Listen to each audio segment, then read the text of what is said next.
تو ہمارا کام کیا ہے؟ ہم نے فالو کرنا ہے حسین کے راستے کو، نہ کہ حسین کے نام پہ ہم نے ماتم کرنے ہیں۔ حسین کا راستہ کیا ہے جس کو ہم نے فالو کرنا ہے؟ اب میں چند چیزیں آپ کو بتاتا ہوں۔ سب سے پہلا سبق جو ہمیں کربلا میں ملتا ہے کہ عزت اور دین، ایک طرف دنیا ہے۔ دیکھو اگر حضرت حسین رضی اللہ تعالیٰ عنہ ابن زیاد کے ہاتھ پہ جا کے بیعت ہو جاتے، آپ کیا سمجھتے ہو بے تحاشا مال و دولت حضرت حسین پہ خرچ نہیں کرتا کیا وہ؟ جب ایک بڑا آدمی کسی کے ہاتھ پہ بیعت ہوتا ہے تو اس کو بھی تو فائدہ ہوتا ہے نا اس سے۔ اور کیا حضرت حسین کو یقین نہیں تھا کہ کربلا میں شہید ہو جاؤں گا؟ فتح اور نصرت کی اسباب کی دنیا میں کوئی امید نہیں تھی، مگر آپ نے اہل بیت کو کربلا میں رسوا کرنے پر عزت کی موت کو ترجیح دی ہے۔ آج اگر آپ میں یہ ظرف ہے کہ آپ عزت کی موت کو ذلت کی زندگی پر ترجیح دیتے ہو تو پھر آپ حسینی ہو۔ نہیں یہی بات میرا خیال ہے سمجھ۔ سیدنا حسین کی سخاوت کے واقعات ہیں۔ سیدنا حسین باغی نہیں تھے رضی اللہ عنہ۔ پھر جو اہل بیت کا طرز عمل کیا تھا، محرم میں کیا کیا ہو رہا ہے میں آپ کو بتاتا ہوں۔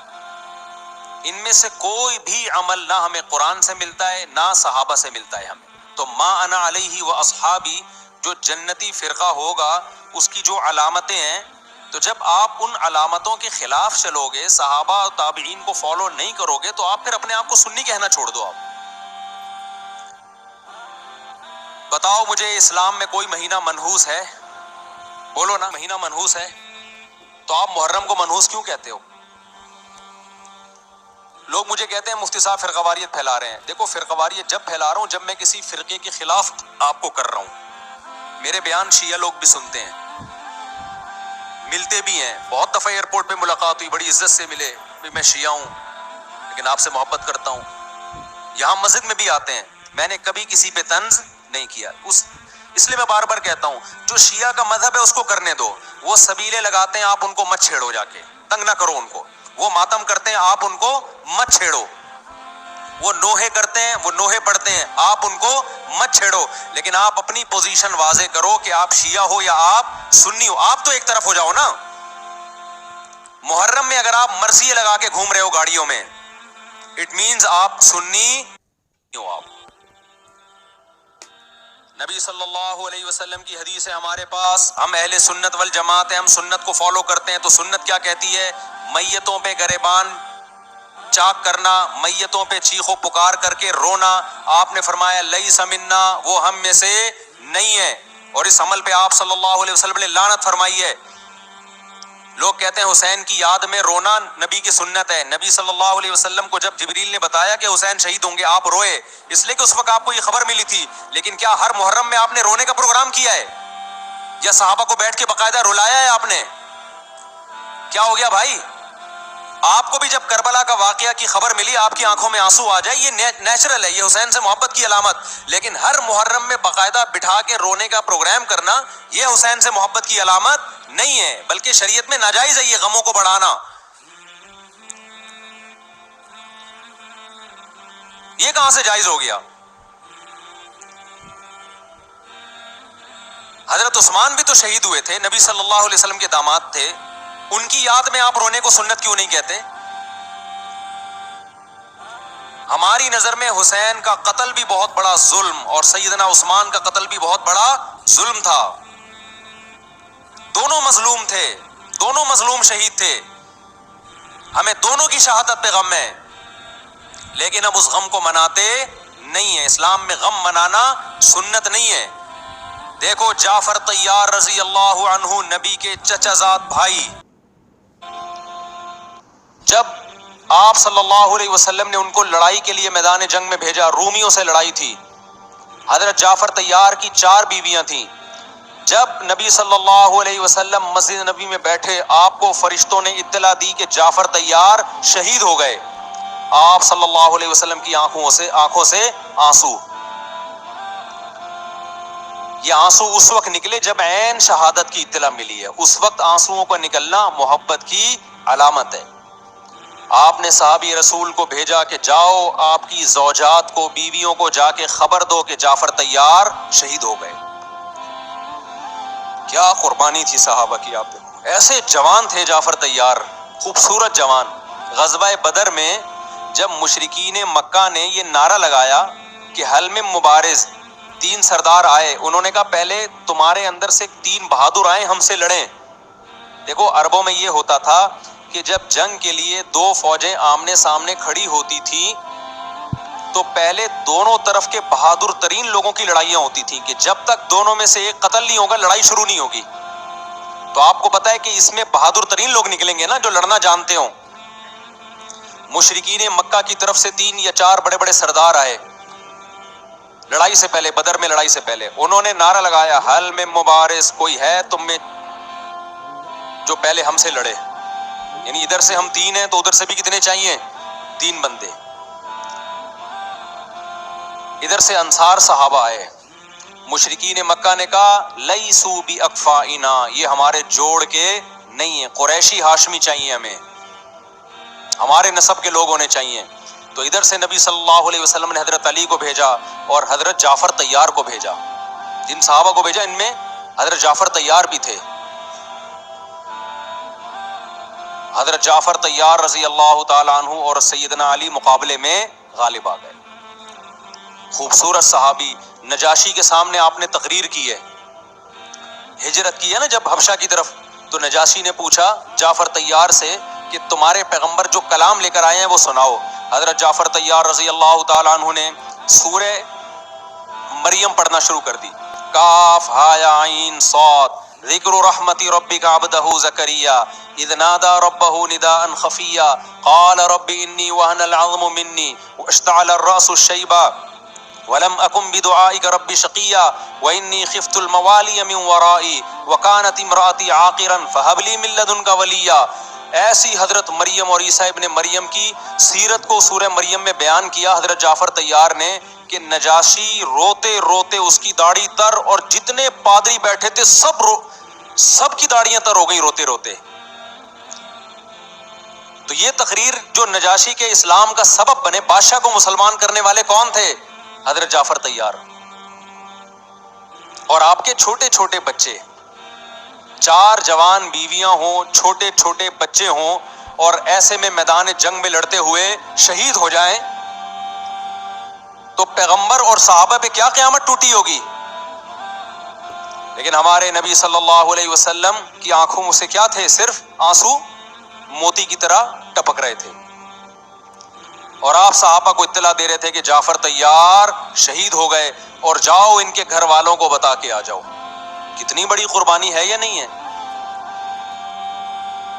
جب خبر دینے والا آپ کی ازواج کو بتا کے آیا کہ جعفر طیار شہید ہو گئے تو آپ کے گھروں سے خواتین کے رونے کی آوازیں آئیں۔ آپ صلی اللہ علیہ وسلم نے فرمایا ان سے بولو کہ اپنی آواز کو پست کرو۔ پھر چیخو پکار کی آواز آئی تو آپ نے فرمایا کہ اگر دوبارہ چیخو پکار کی آواز آئے تو ان کے منہ پہ خاک پھینک دو۔ وہ شہید کی بیوہ تھیں، اور شہید بھی کتنے مقدس، ان کو بھی نبی صلی اللہ علیہ وسلم نے نوحہ کرنے کی اجازت نہیں دی۔ اس دن جس دن غم پہنچا ہے اس دن بھی چیخو پکار کی اجازت نہیں دی ہے، تو آپ بتاؤ اگلے سال اس تاریخ کو چیخو پکار کی کیسے اجازت مل جاتی؟ نہیں آئی میرا خیال ہے بات سمجھ میں۔ جب غم پہنچا ہے اس وقت چیخنے چلانے کی اجازت نہیں ہے۔ چھوٹے چھوٹے یتیم بچے حضرت جعفر طیار کے، چھوٹے چھوٹے یتیم بچے، کتنا غم ہوتا ہے جب چھوٹے چھوٹے بچے، ان کا باپ دنیا سے چلا جائے، کتنا ترس آتا ہے ان کے اوپر۔ تو ہمارے نبی کو بھی ان یتیم بچوں پہ بھی ترس آیا، ان بیواؤں پہ بھی ترس آیا، لیکن نہ نبی صلی اللہ علیہ وسلم چیخو پکار کر کے خود روئے اور نہ آپ نے ان کی ازواج کو رونے کی اجازت دی ہے۔ سمجھ میں نہیں آ رہی میرا خیال ہے بات؟ میرا مقصد شیعوں پہ طنز کرنا نہیں ہے، ان کا جو مذہب ہے ان کو اس پہ چلنے دو۔ میرا مقصد ہے آپ اپنی پوزیشن واضح کرو کہ آپ ادھر ہو یا ادھر ہو، کسی کو تنگ مت کرو، نہ کسی پہ فتوے لگاؤ کفر اسلام کے، نہ کسی کو جہنمی قرار دو، اپنی پوزیشن آپ فیصلہ کرو کہ آپ اگر ادھر جانا ہے تو پورے ادھر چلے جاؤ. پھر یہ آدھا تیتر آدھا بٹیر والا معاملہ مت کرو. وہ ان کا مذہب ہے بھائی. ان کے علماء ان کو بتاتے ہیں کہ محرم میں کالے کپڑے پہننے ہیں, محرم میں ماتم کرنا ہے, محرم میں کو منحوس سمجھنا ہے, اس میں شادی بیاہ نہیں کرنا. ان کے علماء ان کو بتاتے ہیں, ان کو چلنے دو اس پر. دنیا میں بہت سے فرقے ہیں, بہت سے مذہب ہیں. ہم کسی کو نہ ختم کر سکتے ہیں, نہ کسی کے خلاف نفرت پیدا کر سکتے ہیں. اس سے کوئی چیز حاصل نہیں ہوگی. کسی سے نفرت کرنے کی ضرورت نہیں, کسی پہ فتوے لگانے کی ضرورت نہیں, لیکن آپ کو اپنی پوزیشن واضح کرنی پڑے گی کہ میں کہاں کھڑا ہوا ہوں. اگر آپ سنی ہو تو پھر اہل سنت والجماعت صحابہ تابعین کو فالو کرتے ہیں, حدیث کو فالو کرتے ہیں. اور حدیث میں ہمیں ماتم کرنا, نوحہ کرنا, گریبان چاک کرنا اس کی پرمیشن نہیں ہے, بلکہ اس سے روکا گیا ہے. اس عمل کو حرام اور ناجائز قرار دیا گیا ہے. بات آ رہی ہے سمجھ میں؟ باقی جو شیعہ حضرات کرتے ہیں, ہمارے دوست ہیں شیعہ, میں مذاق میں نہیں کہہ رہا, ملتے ہیں ہم سے, میں کبھی ان سے مذہب کے ٹاپک پہ بات نہیں کرتا, نہ ان کو کبھی چھیڑتا ہوں کہ آپ یہ کیوں کر رہے ہو, یہ کیوں نہیں کر رہے. بھائی اس کا مذہب ہے, وہ اس کا فرقہ ہے, جو کرنے دو اس کو, ہم نہیں کرتے, کیونکہ ہم اہل سنت والجماعت نے. سمجھ میں آ رہی ہے بات کہ نہیں آ رہی؟ پھر ربیع الاول کا مہینہ آئے گا, اس میں بھی آپ اپنی پوزیشن واضح کرو کہ آپ ادھر ہو یا ادھر ہو. دو فرقے ہیں, دیوبندی بریلوی. میں نہیں کہہ رہا کہ کون جنتی کون جہنمی, لیکن بر صغیر میں جن کو دیوبندی کہا جاتا ہے وہ نظر و نیاز تیجے 40 میں کے قائل بولو نہیں ہے. یہ ان کی کتابوں میں لکھا ہوا ہے, وہ اس کے قائل نہیں. اگر کوئی بزرگ ان میں قائل گزرا بھی ہے تو وہ اس کا ذاتی تفرد ہے, اس کو علماء نے فالو نہیں کیا, اس کو کی اجتہادی غلطی قرار دیا ہے. ربیع الاول میں جلوس نکالنا یا مزار بنانا یا مزاروں پہ جانا اس نیت سے کہ وہاں جا کے ہم کوئی قوالی پڑھیں گے یا کچھ بھی, ہمارے ہاں قبرستان جانا صرف اس لیے ہے کہ آخرت کی یاد تازہ ہو, بس. اس کے علاوہ اور کوئی کانسیپٹ نہیں ہے. ہمارے ہاں قبر ایک بالش سے زیادہ اونچی بنانا جائز بولو نا نہیں ہے. قبر پکی کرنا جائز نہیں ہے. تیجے 40 میں کرنا جائز بولو نہیں. آج ایک صاحب آئے, کہنے لگے میری ساس کا 40واں ہے, فجر میں کہنے لگے مجھے, کہہ رہے میں نہیں گیا تو بڑا مسئلہ ہو جائے گا. میں نے کہا بھائی ایک فیصلہ کرو, گرین چینل یا وائٹ چینل, ایک طرف ہو جاؤ بھائی, کیونکہ وائٹ چینل میں یہ جائز نہیں ہے, نہ 40واں ہے نہ تیجا ہے. اب لوگ مذاق اڑاتے ہیں, مر گیا مردود نہ فاتحہ نہ درود. بھائی کچھ بھی کہتے رہو, تو پھر پورے ادھر کو ہو جاؤ, یا تو پورے وائٹ ہو جاؤ یا پورے کیا ہو جاؤ, پورے گرین ہو جاؤ. پھر تیجا بھی کرو, 40واں بھی کرو, برسی بھی کرو, اور پھر اس کے بعد جھنڈے بھی لگاؤ ہرے رنگ کے.